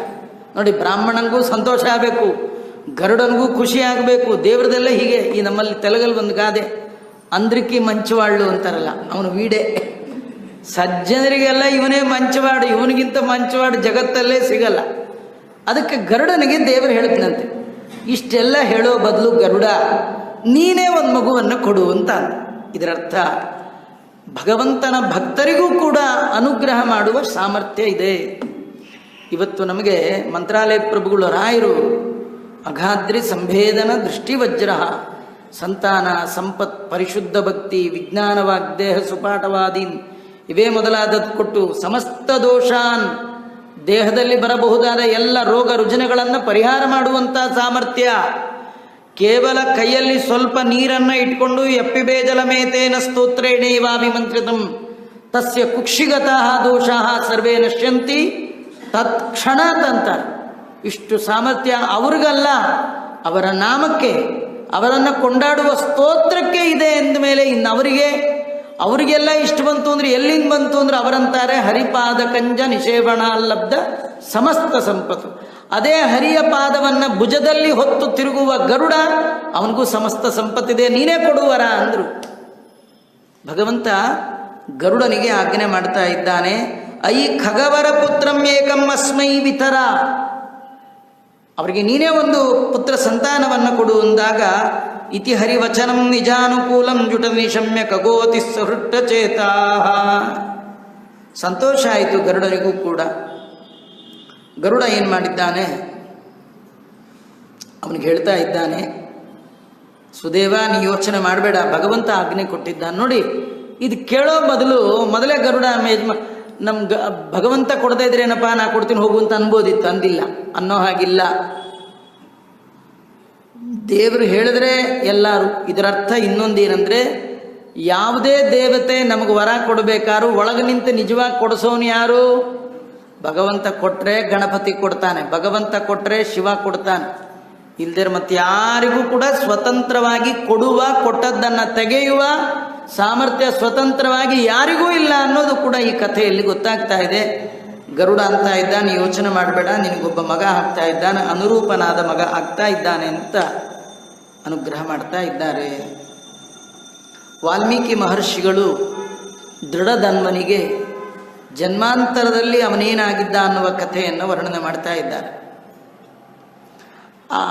ತುಂಬ ವಯಸ್ಸಾದ ಮೇಲೆ ಈ ಸುದೇವ ಗೌತಮಿ ದಂಪತಿಗಳು 24 ವರ್ಷ ಭಗವಂತನ ಆರಾಧನೆ ಮಾಡಿದ್ರು. ನಮಗಿಲ್ಲೊಂದು ಅನಿಸುತ್ತೆ, ಅಲ್ಲ ಇಷ್ಟು ವರ್ಷ ದೇವರ ಸ್ತೋತ್ರ ಮಾಡಿದ ಮೇಲೂ ಕೂಡ, ದೇವರ ದರ್ಶನ ಕೊಟ್ಟ ಮೇಲೂ ಕೂಡ ಅವರು ಕೇಳಿದ್ದಾಗಲಿಲ್ಲ ಅಂದಮೇಲೆ ಮಾಡಿ ಏನು ಪ್ರಯೋಜನ? ಹಾಗೆ ಅನ್ಕೋಬೇಡಿ. ನಿಜವಾಗಿ ಅವ್ರಿಗೆ ಲಾಸ್ ಆಯಿತೋ ಲಾಭ ಆಯಿತು ಅಂದರೆ ದೊಡ್ಡ ಲಾಭ ಆಯಿತು. 24 ವರ್ಷ ಒಣಗಿದ ಎಲೆಯನ್ನ ತಿಂದು ತಪಸ್ಸು ಮಾಡಿದ್ದಕ್ಕೆ ಸುದೇವ ಗೌತಮಿಗೆ ಲಾಭವ ಲಾಸ? ಲಾಭ ಅಲ್ಲ, ಏನು ಲಾಭ ಕೇಳಿದ ಮಕ್ಕಳೇ ಆಗಲಿಲ್ಲ, ಹಾಗಲ್ಲ, ದೇವರ ದರ್ಶನ ಆಯ್ತಲ್ಲ, ಅದಕ್ಕಿಂತ ದೊಡ್ಡ ಲಾಭ ಯಾವುದು? ಅಯಮೇವ ಪರಮೋ ಲಾಭ ಅಂತಾರೆ. ದೇವರ ದರ್ಶನಕ್ಕಿಂತ ಮತ್ತೊಂದು ಲಾಭ ಇಲ್ಲ. ಅದರಿಂದ ದೊಡ್ಡ ಲಾಭ ದಂಪತಿಗಳಿಗಾಗಿರ್ತಕ್ಕಂಥದ್ದು ಭಗವಂತನ ದರ್ಶನ. ದರ್ಶನದ ನಂತರ ಆದ ದೊಡ್ಡ ಲಾಭ ಗರುಡನ ಅನುಗ್ರಹದಿಂದ ಆ ಬ್ರಾಹ್ಮಣ ದಂಪತಿಗಳಿಗೆ ವೃದ್ಧಾಪ್ಯ ಕಾಲದಲ್ಲಿ ಒಂದು ಸಂತಾನ ಆಗಿದೆ. ಅವನಿಗೆ ಶುಕ ಅಂತ ನಾಮಕರಣ ಮಾಡಿದ್ದಾರೆ. ಶುಕದೇವ ಅಂತ. ಸುದೇವನ ಮಗನ ಹೆಸರು ಶುಕದೇವ ಅಂತ. ಆ ಶುಕದೇವ ಎಂಥವ ಅಂದರೆ, ಸಣ್ಣ ವರವನ್ನೇ ಪಡೆದಿದ್ದೀಯಪ್ಪ, ದೇವರನ್ನೇ ಸಂತುಷ್ಟ ಮಾಡಿದ್ದೀಯ ನೀನು, ಎಲ್ಲ ರೀತಿಯಿಂದ ನಿನ್ನ ಮಗ ಟಾಪ್. ಅಧ್ಯಯನ ಇರ್ಬೋದು, ಯಾವುದೇ ಇರ್ಬೋದು, ವಿನೀತ, ಬುದ್ಧಿಮಾನ್, ವಾಗ್ಮಿ, ವೇದಾಧ್ಯಯನ, ಶೀಲವಾನ್, ಎಲ್ಲ ಸರಿ. ನಿನ್ನ ಮಗ ಒಳ್ಳೆ ಅಧ್ಯಯನ ಮಾಡಿದವ, ನೋಡ್ಲಿಕ್ಕೆ ಚೆನ್ನಾಗಿದ್ದಾನೆ, ವಿನಯದಿಂದ ಕೂಡಿದ್ದಾನೆ, ಎಲ್ಲ ಸರಿ. ಆದರೆ ನಿನ್ನ ಮಗನಲ್ಲಿ ಒಂದು ಪ್ರಾಬ್ಲಮ್ ಇದೆ ಅಂದ್ಬಿಟ್ರು. ತಂದೆ ತಾಯಿಗಳಿಗೆ ಮತ್ತೆ ಚಿಂತೆ ಶುರುವಾಯಿತು. ಏನಂತ ಕೇಳ್ತಾ ಇದ್ದಾರೆ. ಇನ್ನೇನಿಲ್ಲ, ನಿನ್ನ ಮಗ 12 ವರ್ಷ ಇರುವಾಗ ನೀರಿನಲ್ಲಿ ಮುಳುಗಿ ಸಾಯ್ತಾ ಇದ್ದಾನೆ. ನೀರಿನಲ್ಲಿ ಮುಳುಗುತ್ತಾನೆ, ಸಾಯ್ತಾನೆ. ನೋಡಿ, ಕಥೆ ನಾವೆಲ್ಲ ತಿಳ್ಕೊಳ್ಬೇಕಾದ ಒಂದು ದೊಡ್ಡ ಕಥೆ ಇದರೊಳಗಿದೆ. ಏನಂದರೆ, ದೇವರು ಪ್ರತ್ಯಕ್ಷ ಆದಾಗ ಬ್ರಾಹ್ಮಣನಿಗೆ ಹೇಳಿದ್ದೇನು? ನಿನ್ನ ಹಣೆಯಲ್ಲಿ 7 ಜನ್ಮದಲ್ಲೂ ಸಂತಾನ ಇಲ್ಲ. ದೇವರಿಲ್ಲ ಅಂದಮೇಲೆ ಸುಮ್ಮನೆ ಹೋಗ್ಬಿಡ್ಬೇಕು. ನೀವು ಬಲವಂತ ಮಾಡಿ ಆ ಪಕ್ಕದವರು, ಹಿಂದನವರು, ಜೊತೆಲಿ ಬಂದವ್ರ ಕೈಲಿ ಏನಾದ್ರು ತಗೊಂಡ್ರಿ, ಅದಿಷ್ಟೇ. ನಾವು ಅವರಿವರನ್ನ ಕಾಡಿ ಬೇಡಿ ಪಡೆದದ್ದು ಶಾಶ್ವತವಾಗಿ ಇರೋಲ್ಲ. ದೇವರು ಕೊಟ್ರೆ ಶಾಶ್ವತ. ನೋಡಿ, ಧ್ರುವನಿಗೆ ದೇವರು ಕೊಟ್ಟ, ಶಾಶ್ವತವಾಗಾಯಿತು, ಅದಕ್ಕೆ ಧ್ರುವ ಅಂತ ಕರೀತಾರೆ. ಅದೇ 1 ನಿಮಿಷ ಟೈಮ್ ಬೀಯಿಂಗ್ ಕೂತ, ಉತ್ತಮ. ಅವನು ಉತ್ತಮ ಅಷ್ಟೇ, ಶಾಶ್ವತ ಅಲ್ಲ. ಮುಂದೊಂದಿನ ಯುದ್ಧ ಮಾಡ್ಲಿಕ್ಕೆ ಹೋದ, ಯಕ್ಷರಲ್ಲಿ ಒಬ್ಬ ಉತ್ತಮ ಅನ್ನುವವನೇ ಅವನನ್ನು ಹೊಡೆದು ಹಾಕಿಬಿಟ್ಟ, ಮುಗಿದಾಯ್ತು. ಅವನು ಕೂತ್ ಸೀಟು ಟೆಂಪ್ರವರಿ, ಅದೇ ದೇವರು ಕೊಟ್ಟ ಸೀಟು ಪರ್ಮನೆಂಟ್. ಹಾಗಾದ್ರೆ ನಾವು ಜೀವನದಲ್ಲಿ ಏನಾದ್ರು ಪಡೆಯೋದಿದ್ರೆ ದೇವರಿಂದ ಪಡಿಬೇಕೇ ವಿನ ಮತ್ತೊಬ್ಬರಿಂದ ಪಡಿಬಾರ್ದು. ದೇವರು ಕೊಡಲಾರದ್ದನ್ನು ಯಾರಾದರೂ ಕೊಟ್ಟಿದ್ದಾರೆ ಅಂದರೆ ಅದು ಶಾಶ್ವತ ಅಲ್ಲ.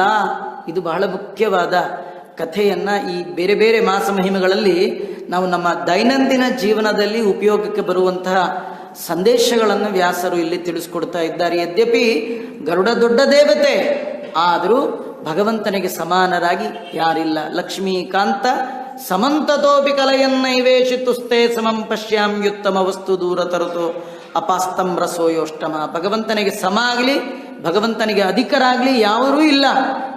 ಆ ದೇವಲ ಮಹರ್ಷಿಗಳು ಹೇಳ್ತಾ ಇದ್ದಾರೆ, ಈ ನಿನ್ನ ಮಗ 12 ವರ್ಷ ಇರುವಾಗ ನೀರಿನಲ್ಲಿ ಮುಳುಗಿ ಮರಣವನ್ನು ಹೊಂತಾ ಇದ್ದಾನೆ ಅಂತ ಹೇಳಿದ್ದಾರೆ. ನೋಡಿ, ಮರಣಕ್ಕಿಂತಲೂ ಮರಣದ ವಾರ್ತೆ ಅತ್ಯಂತ ದುಃಖಪ್ರದ. ಈಗ ಸಾಯೋರು ಆರಾಮ್ ಸತ್ತೋಗ್ಬಿಡ್ತಾರೆ. ಸಾಯೋರು ಯಾರು ಸಾಯದೇನು ಗೊತ್ತಾಗ್ಲಿಲ್ಲ, ಹತ್ಬಿಟ್ಟು ಸಾಯ್ತೀನಿ ಅಂತ ಎದ್ದೇನು ಅಳಲ್ಲ. ಅವ್ರು ನಂಬ್ಕೊಂಡಿರ್ತಾರಲ್ಲ, ಅವ್ರು ಅಳ್ತಿರ್ತಾರಷ್ಟೇ. ಅವ್ರೇನು ಸಾಯೋರೇನು ಅಳಲ್ಲ. ಆ ಸಾಯುವವರಿಗೆ ಸಾಯುವ ಮೊದಲೇ ಸುದ್ದಿ ಗೊತ್ತಾಗ್ಬಿಟ್ರೆ ಭಾರಿ ಕಷ್ಟ. ಇಲ್ಲಿ ಇವನಿಗಿಂತಲೂ ಇವ್ರ ತಂದೆ ತಾಯಿಗಳಿಗೆ ಬಹಳ ದುಃಖ ಆಗಿದೆ. ಅವರು ಕಾಲ ಅನ್ನೋದು ಯಾರಿಗೂ ಕಾಯಲ್ಲ, ಕಾಲ ಬಂದೇ ಬಿಡುತ್ತೆ. 12 ವರ್ಷ ತುಂಬಿಟ್ಟಿದೆ. ಒಂದು ಸತಿ ಸಮಿತ್ತು ತರಬೇಕು ಅಂತ ಹೊರಟಿದ್ದಾನೆ. ಎಲ್ಲ ಗೆಳೆಯರ ಜೊತೆಗೆ ಹೋಗಿದ್ದಾನೆ. ಈ ಹುಡುಗರ ಜೊತೆ ಹೋದಾಗ ಸುಮ್ಮನೆ ಇರ್ತಾರ? ಅಲ್ಲೊಂದು ಕಾಡಲ್ಲೊಂದು ಬಾವಿ, ಅದು ಎಲ್ಲ ದೊಡ್ಡ ಬಾವಿ. ಎಲ್ಲ ಹುಡುಗರು ಕೇಳಬೇಕಾ, ಬ್ರಹ್ಮಚಾರಿಗಳೆಲ್ಲ ಧುಮುಕಿದ್ದು ಈಜು ಹೊಡೆದಿದ್ದೆ ಹುಡುಗರ ಜೊತೆ ಸೇರಿದ, ಇವನು ಧುಮುಕದ, ಈಜು ಹೊಡೆದ, ಎಲ್ಲ ಮಾಡ್ದ. ಆಡುವ ಸಂದರ್ಭದಲ್ಲಿ ಒಬ್ರಿಗೊಬ್ರು ಪೈಪೋಟಿ ಬಿದ್ದು ಎಲ್ಲ ಹುಡುಗರು ಸೇರಿ ಆಟದ ಮಧ್ಯದಲ್ಲಿ ಇವನನ್ನು ಕೆಳಗೆ ಹಾಕಿ ಅವರೆಲ್ಲ ಮೇಲೆ ಹತ್ಕೊಂಡು ಬಂದರು. ಇವನು ನೀರು ಕುಡಿದು ವಿಧಿ ಬರಹಕ್ಕೆ ಅನುಗುಣವಾಗಿ, ದೇವಲರ ಮಾತಿಗೆ ಅನುಗುಣವಾಗಿ ಆ ಬಾವಿಯಲ್ಲೇ ಅವನಿಗೆ ಮೃತ್ಯು ಕಾದಿದೆ. ಈಜಲಿಕ್ಕೆ ಸ್ಪರ್ಧೆ. ಏನಂದರೆ ಕೆಲವು ಸತಿ ಸ್ಪರ್ಧೆಗಳು ಪ್ರಾಣ ಸಂಕಟ ಬರುತ್ತೆ. ಯಾರು ಹೆಚ್ಚು ಹೊತ್ತು ನೀರಿನಲ್ಲಿ ಮುಳುಗುತ್ತಾರೆ, ಇದೊಂದು ಸ್ಪರ್ಧೆ. ಎಲ್ಲ ಕೆಲವರು ಅವರವ್ರ ಯೋಗ್ಯತೆಗೆ ಅನುಗುಣವಾಗಿ ಮುಳುಗಿದ್ರು. ಇವನು ಸ್ವಲ್ಪ ಗೆಲ್ಲಬೇಕು ಅನ್ನೋ ಬುದ್ಧಿಯಿಂದ ಮುಳುಗದ, ಮೇಲ್ ಬರಲೇ ಇಲ್ಲ, ಹೆಣವಾಗಿ ಮೇಲ್ ತೇಲಿಬಿಟ್ಟಿದ್ದಾನೆ. ಸ್ಪರ್ಧೆ. ಎಲ್ಲ ಕೆಲವರು ಅವರವ್ರ ಯೋಗ್ಯತೆಗೆ ಅನುಗುಣವಾಗಿ ಮುಳುಗಿದ್ರು. ಇವನು ಸ್ವಲ್ಪ ಗೆಲ್ಲಬೇಕು ಅನ್ನೋ ಬುದ್ಧಿಯಿಂದ ಮುಳುಗದ, ಮೇಲ್ ಬರಲೇ ಇಲ್ಲ, ಹೆಣವಾಗಿ ಮೇಲ್ ತೇಲಿಬಿಟ್ಟಿದ್ದಾನೆ. ಇದಿಷ್ಟೆಲ್ಲ ಆದಮೇಲೆ ಬಹಳ ದುಃಖ ಆಗಿದೆ. ಎಲ್ಲ ಹುಡುಗರು ಬಂದು ಹೇಳ್ತಾ ಇದ್ದಾರೆ, ನಿನ್ನ ಮಗ ಹೀಗೆ ಸತ್ತಿದ್ದಾನೆ ಅಂತ. ಬಹಳ ದುಃಖ ಆಯಿತು. ಎಲ್ಲ ಬರ್ತಾ ಇದ್ದಾರೆ, ಆ ಮಗುನ ಎತ್ಕೊಂಡಿದ್ದಾರೆ, ಮೇಲೆ ತಂದು ಹಾಕಿದ್ದಾರೆ. ತಂದು ಹಾಕಿದ ಮೇಲೆ ಮಗ ಸತ್ತಿದ್ದಾನೆ ಅಂತ ಅಂತ ರೋದನೆ ಮಾಡ್ತಾ ಇದ್ದಾನೆ. ಈ ವಯಸ್ಸಾದ ಕಾಲದಲ್ಲಿ ಹುಟ್ಟಿದ ಒಂದೇ ಒಂದು ಮಗು, ಅದು ಏನೋ ಕೈ ಇಲ್ಲ, ಕಾಲಿಲ್ಲ, ತಲೆ ಸರಿಲಿಲ್ಲ, ಹೋದ್ರೆ ಸಾಕ ಮಗು ಅಲ್ಲ, ಒಳ್ಳೆ ಲಕ್ಷಣವಂತ ಮಗು, ಬೇಕಾದಷ್ಟು ಅಧ್ಯಯನ ಮಾಡಿದ್ದು, ಒಳ್ಳೆ ವಿನಯದಿಂದ ಕೂಡಿದ ಮಗ. ಹೀಗಿದ್ನೆಲ್ಲ ಬಹಳ ದುಃಖ ಆಗಿದೆ. ಅವನು ಹೆಣವನ್ನು ಸುಡ್ಲಿಕ್ಕೂ ಕೊಡ್ತಿಲ್ಲ, ಬಿಡ್ತಾನೂ ಇಲ್ಲ. ತಂದೆ ತಾಯಿಗಳಿಬ್ಬರು ಕೂಡ ಆ ಮಗುವಿನ ಬಳಿಯಲ್ಲೇ ಕುಳಿತು ಅಳ್ತಾ ಇದ್ದಾರೆ. ಜೋರ್ ಮಳೆ ಬೇರೆ. ಸರಿ, ಬಂದವರು ಕೂಡ ಒಬ್ರಿಬ್ರು ಸಮಾಧಾನ ಮಾಡಿದ್ರು, ಮಿಕ್ದವ್ರು ನೋಡಿದ್ರು ಸಮಾಧಾನ ಮಾಡೋರು ಎಲ್ಲ ಅವ್ರವ್ರ ಕೆಲಸ ಅವ್ರು ಹೊರಟರು. ಯಾರಿಲ್ಲ. ಆದರೆ ಸತ್ತ ಮಗನನ್ನ ಮುಂದಿಟ್ಕೊಂಡು ರೋದನ ಮಾಡ್ತಾ ಈ ತಂದೆ ತಾಯಿಗಳು ಅಳ್ತಾ ಇದ್ದಾರೆ. ಆಶ್ಚರ್ಯ ಅಂದರೆ ಎಷ್ಟು ದಿನ ಹತ್ತಿದ್ದಾರೆ ಅಂದರೆ 1 ತಿಂಗಳು ಹತ್ತರಂತೆ. ಆ ಮಗುವಿನ ಹೆಣವನ್ನು ಇಟ್ಕೊಂಡು ಹಗಲು ರಾತ್ರಿ ಅಂದೇ 1 ತಿಂಗಳು ಹತ್ತಿದ್ದಾರೆ. ಆಶ್ಚರ್ಯ ಅಂದರೆ 1 ತಿಂಗಳು ಹತ್ತಾಗ ಅಳುವಾಗ ಅಲ್ಲಲ್ಲಿ ಮಧ್ಯದಲ್ಲಿ ದೇವರ ಸ್ತೋತ್ರ ಕೂಡ ದೇವರೇ ಕೊಟ್ಟಿದ್ದು, ದೇವರ ದರ್ಶನ ಮಾಡಿದ್ವಿ, ಇಂಥ ಮಗುನ ಕಳ್ಕೊಂಡು ಬಿಟ್ವಲ್ಲ ಅಂತ ಅನೇಕ ರೀತಿಯಿಂದ ರೋದನ ಮಾಡ್ತಾ ಇದ್ದಾರೆ. ಸರಿಯಾಗಿ 1 ತಿಂಗಳಾಗಬೇಕು. ಆಗುವ ಕಾಲಕ್ಕೆ ಮತ್ತೆ ಗರುಡಾರೂಢನಾಗಿ ಭಗವಂತ ಅವರ ಮುಂದೆ ಬಂದು ನಿಂತೇ ಬಿಟ್ಟ. ಆಗೇನೋ 24 ವರ್ಷ ತಪಸ್ ಮಾಡಿದ್ರು, ನಿಂತ, ಕೇಳಬೇಕಿತ್ತು ವರ, ಇವು ಸರಿ. ಹತ್ತದ್ದಕ್ಕೆ ಯಾಕೆ ನಿಂತ? ಇದು ಹತ್ತದ್ದಕ್ಕೆ ನಿಂತದ್ದಲ್ಲಂತೆ. ಭಗವಂತ ಹೇಳ್ತಾ ಇದ್ದಾನೆ, ಸುದೇವ ಎಷ್ಟು ಪುಣ್ಯಾತ್ಮನಪ್ಪ ನೀನು ಈ 1 ತಿಂಗಳು ಏನು ಅಳ್ತಾ ಕೂತಿದ್ಯಲ್ಲ, ಇದು ಅಧಿಕ ಮಾಸ ಅನ್ನಂತೆ. ಅಧಿಕ ಮಾಸದಲ್ಲಿ ಅವನ ಹತ್ತದ್ದು.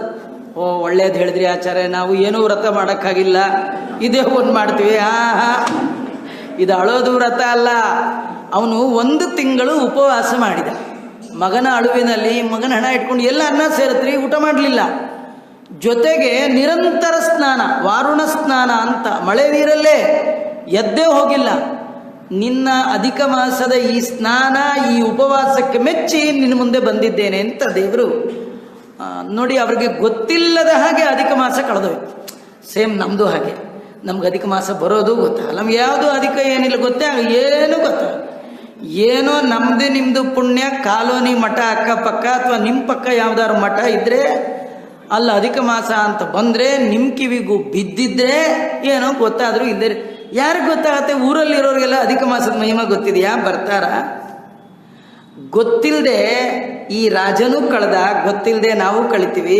ಆದರೆ ಗೊತ್ತಿಲ್ಲದೆ ರಾಜ ಕಳೆದರೂ ಕೂಡ ಈ ಸುದೇವ ಶರ್ಮ ಅವನಿಗೆ ಅರಿವಿಗೆ ಬಾರದ ಹಾಗೆ ಭಗವಂತನ ಪ್ರೀತಿಕಾರಕವಾದ 2 ದೊಡ್ಡ ವ್ರತಗಳು, ಒಂದು ಸ್ನಾನ, ಇನ್ನೊಂದು ಉಪವಾಸ, 2 ವ್ರತ ನಡೆದೇ ಹೋಯಿತು. ತಿಳಿದು ಮಾಡ್ತಿರೋ ತಿಳಿದೇ ಮಾಡ್ತಿರೋ, ಮಾಡಿದ್ದು ಸರಿಯಾಗಿದ್ದರೆ ನಾನು ಅನುಗ್ರಹ ಮಾಡ್ತೇನೆ ಅಂತ ತೋರಿಸ್ಲಿಕ್ಕೆ ಭಗವಂತ ಎದುರಿಗೆ ಬಂದ್ಬಿಟ್ಟಿದ್ದಾನೆ. ಎಷ್ಟೋ ಜನ ಭಕ್ತಿಯಿಂದ ಸಾಲಿಗ್ರಾಮ ಪೂಜೆ ಮಾಡ್ತಾರೆ, ತುಂಬ ಭಕ್ತಿಯಿಂದ ಮಾಡ್ತಾರೆ. ಆದರೆ ಸ್ವಾಮಿಗಳು ದೊಡ್ಡವರು ಮಾಡುವಷ್ಟು ಮಡಿ ಅವ್ರಿಗೆ ಮಾಡ್ಲಿಕ್ಕಾಗಲ್ಲ, ನಡೆಯಲ್ಲ ಮನೇಲಿ. ಆದರೆ ಬಿಡ್ಲಿಕ್ಕೆ ಸಿದ್ಧ ಇಲ್ಲ. ದೇವರವ್ರಿಗೆ ಖುಷಿ ಪಡ್ತಾನೆ, ಸಂತೋಷ ಪಡ್ತಾನೆ. ನೀ ಮಾಡ್ತಿದ್ಯಲ್ಲಪ್ಪ, ನಿನಗೆ ಅನುಗ್ರಹ ಮಾಡ್ತೀನಿ ಅಂತಾನೆ. ನೀನು ಅವ್ರ ಥರ ಮಾಡಿದ್ರೆ ಮಾಡ್ತೇನೆ ಅಂತ ದೇವರು ಅನ್ನೋದೇ ಇಲ್ಲ. ನಮ್ಮ ನಿರ್ವ್ಯಾಜವಾದ ನಿಶ್ಚಲವಾದ ಭಕ್ತಿಯಿಂದ ಸತ್ಕರ್ಮವನ್ನ ಮಾಡಿ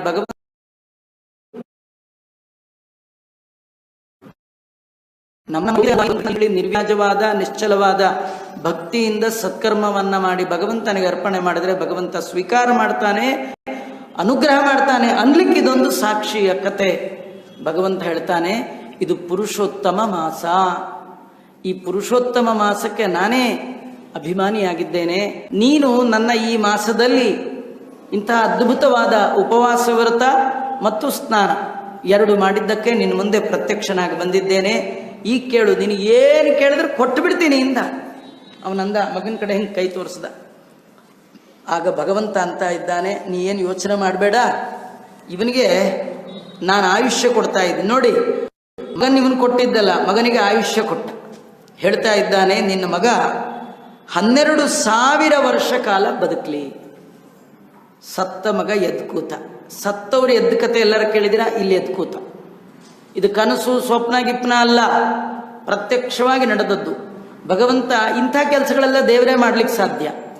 ದೇವಕಿಯ 6 ಮಕ್ಕಳು ಸತ್ತು ಎಷ್ಟೋ ವರ್ಷ ಆಗಿತ್ತು, ತಂದು ಕೊಟ್ಟ. ಒಮ್ಮೆ ಕೃಷ್ಣ ಏಕಾಹ ಅಶ್ವಮೇಧ ಅಂತ 1 ದಿನದ ಅಶ್ವಮೇಧ ಯಜ್ಞ ಅಂತ ಕೂತ. ಅಲ್ಲೋ ಬ್ರಾಹ್ಮಣರು ಬಂದರು, ನಮ್ಮ ಮಕ್ಕಳೆಲ್ಲ ಸಾಯ್ತಾ ಇದೆ, ಕೃಷ್ಣ ತಂದ್ಕೊಡೊಂದು. ಅಲ್ಲೂ ಸತ್ತ 6 ಮಕ್ಕಳನ್ನು ತಂದು ಕೊಟ್ಟ. ಜೊತೆಗೆ ಗುರುಪುತ್ರ ಸತ್ತು ಎಷ್ಟೋ ವರ್ಷ ಆಗಿತ್ತು, 20 ವರ್ಷ ಮೇಲ್ಪಟ್ಟಾಗಿತ್ತು. 20 ವರ್ಷ ಆದವ್ರನ್ನೇ ಬದುಕಿಸಿ ತಂದುಕೊಟ್ಟ ಭಗವಂತ. ಅಂಥವನಿಗೆ ಎದುರಿಗೆ ಇರುವ ದೇಹ ಪ್ರಾಣ ಹೋಗಿದೆ, ಪ್ರಾಣ ಪ್ರತಿಷ್ಠೆ ಮಾಡುವ ಸಾಮರ್ಥ್ಯ ಭಗವಂತನಿಗೆಲ್ಲ ಮಾಡಿ ಆ ಮಗನನ್ನು ಎಬ್ಬಿಸಿ ಅವನಿಗೆ 12,000 ವರ್ಷಗಳ ಕಾಲ ಜೀವನ ಕೊಟ್ಟು, ಅದ್ರ ಜೊತೆಗೆ ಬಹಳ ವಿಖ್ಯಾತಿ ನಿನ್ನ ಮಗನಿಗೆ ಬರಬೇಕು, ಹಾಗೆ ಅನುಗ್ರಹ ಮಾಡಿದ್ದೇನೆ ಅಂತ ಹೇಳ್ತಾ ಇದ್ದಾನೆ. ನೀವು ಯಾವತ್ತು ಉಪವಾಸ ಆರಂಭ ಮಾಡಿದ್ದೀರಿ, ಯಾವತ್ತು ಸ್ನಾನ ಮಳೆ ನೀರಲ್ಲಿ ನೆಂದಿದ್ದೀರಿ, ಅದು ಅಧಿಕ ಮಾಸದ ಆರಂಭ ಆಗಿತ್ತು. ಇಡೀ 1 ಮಾಸ ಮಹಾಪರ್ವಕಾಲ. ಈ ಮಹಾಪರ್ವಕಾಲದಲ್ಲಿ ಮಾಡಿದ ಉಪವಾಸ, ಈ ಅಧಿಕ ಮಾಸದಲ್ಲಿ ಧಾರಣೆ ಪಾರಣೆ ವಿಷ್ಣು ಪಂಚಕ ಇವೆಲ್ಲ 1 ತಿಂಗಳು ಮಾಡಿಬಿಟ್ರೂ ಸಾಕು, ಪೂರ್ಣ ಫಲ ಬರುತ್ತೆ ಅಂತ ಹೇಳ್ತಾರೆ. ಇವೆಲ್ಲ ಮಾಡಲಿಕ್ಕಾಗಲಿಲ್ಲ ಅಂದರೆ ಏಕಾದಶಿ ಮಾಡದಿದ್ದವ ಯಾವ ವ್ರತ ಮಾಡಿದರೂ ಕೂಡ ಅದಕ್ಕೆ ಫಲ ಇಲ್ಲಂತೆ. ಏಕಾದಶಿಯ ಮಾಡದವನ ವ್ರತವು ಯಾತಕೆ, ದಾಸರು ಹೇಳ್ಬಿಟ್ಟಿದೆ. ಏಕಾದಶಿ ಮಾಡಿಲ್ವಾ, ಹಾಗಾಗಿ ನೀನೇನು ಸತ್ಯನಾರಾಯಣ ವ್ರತ ಮಾಡಿದ್ರು ಝೀರೋ, ಅನಂತ ವ್ರತ ಮಾಡಿದ್ರು ಝೀರೋ, ಏನು ಮಾಡಿದ್ರು ಎಲ್ಲಾನು ಝೀರೋ. ಹಾಗಾದ್ರೆ ಏನು ಮಾಡಬೇಕು? ಮೊದಲು ಸಕಲ ವ್ರತಗಳು ಏಕಾದಶಿಯ ಹಿಂದೆ ಮೊದಲು ಏಕಾದಶಿ ಮಾಡಿ ಆದಮೇಲೆ ದೇವರ ಪ್ರೀತಿಗಾಗಿ 1 ತಿಂಗಳಲ್ಲಿ 1 ದಿನ ಉಪವಾಸ ಮಾಡಿದ್ರು ಭಗವಂತ ನೆನಪಿಟ್ಕೊಂಡು ಅನುಗ್ರಹ ಮಾಡ್ತಾನೆ. ಅಂತಹ ಉತ್ತಮವಾದ ಈ ಮಹಾಪರ್ವ ಕಾಲದಲ್ಲಿ ಅಧಿಕ ಮಾಸದಲ್ಲಿ ಇಡೀ ತಿಂಗಳು ಇವರು ಉಪವಾಸ ಮಾಡಬೇಕು ಅಂತ ಮಾಡಿದ ಪುಣ್ಯವಾಗಿ ನಿನ್ನ ಮಕ್ಕಳಿಗೆ 12,000 ವರ್ಷ ಹೀಗೆ ಅನುಗ್ರಹ ಮಾಡಿದ್ದೇನೆ ಅಂತ ಭಗವಂತ ಅನುಗ್ರಹ ಮಾಡಿದ ಕಾಲ ಈ ಅಧಿಕ ಮಾಸ ಅಥವಾ ಮಲಮಾಸ. ಈ ಮಾಸದ ಮೊದಲ ಒಂದು ಆಖ್ಯಾನ ಈ ದೃಢಧರ್ಮನ ಆಖ್ಯಾನದೊಂದಿಗೆ ಹೇಳ್ತಾ ಇದ್ದಾರೆ. ನಾಳೆ ಅಧಿಕ ಮಾಸ ಅಂದ್ರೇನು, ಮಲಮಾಸ ಅಂದ್ರೇನು, ಇದಕ್ಕೆ ಈ ಹೆಸರು ಯಾಕೆ ಬಂತು, ಇದಕ್ಕೆ ಸ್ವಯಂ ಭಗವಂತ ತಾನು ಸ್ವಾಮಿಯಾಗಿ ನಿಯಾಮಕನಾಗಿ ಬರಲಿಕ್ಕೆ ಏನು ಕಾರಣ, ಇದನ್ನೆಲ್ಲ ಮತ್ತೆ ನಾಳೆ ನೋಡೋಣ. ಜೊತೆಗೆ ಒಂದು ಆಖ್ಯಾನವನ್ನು ನಾಳೆ ನೋಡೋಣ ಅಂತ ಹೇಳ್ತಾ ಶ್ರೀಕೃಷ್ಣ ಅರ್ಪಣಮಸ್ತು. ಸರ್ವೇಂದ್ರಿಯ ಪ್ರೇರಕೇಣ ಶ್ರೀ ಪ್ರಾಣಪತಿನೇರಿತಃ ಯದವೋಚ ಮಹಂತೇನ ಪ್ರಿಯತಾಂ ಕಮಲಾಲಯ ಮಧ್ವೇಶ ಅರ್ಪಣಮಸ್ತು. ಕೃಷ್ಣ ಅರ್ಪಣಮಸ್ತು. ನಾಳೆ ಕೂಡ 6:30 ಪ್ರವಚನ ಆರಂಭ ಆಗುತ್ತೆ.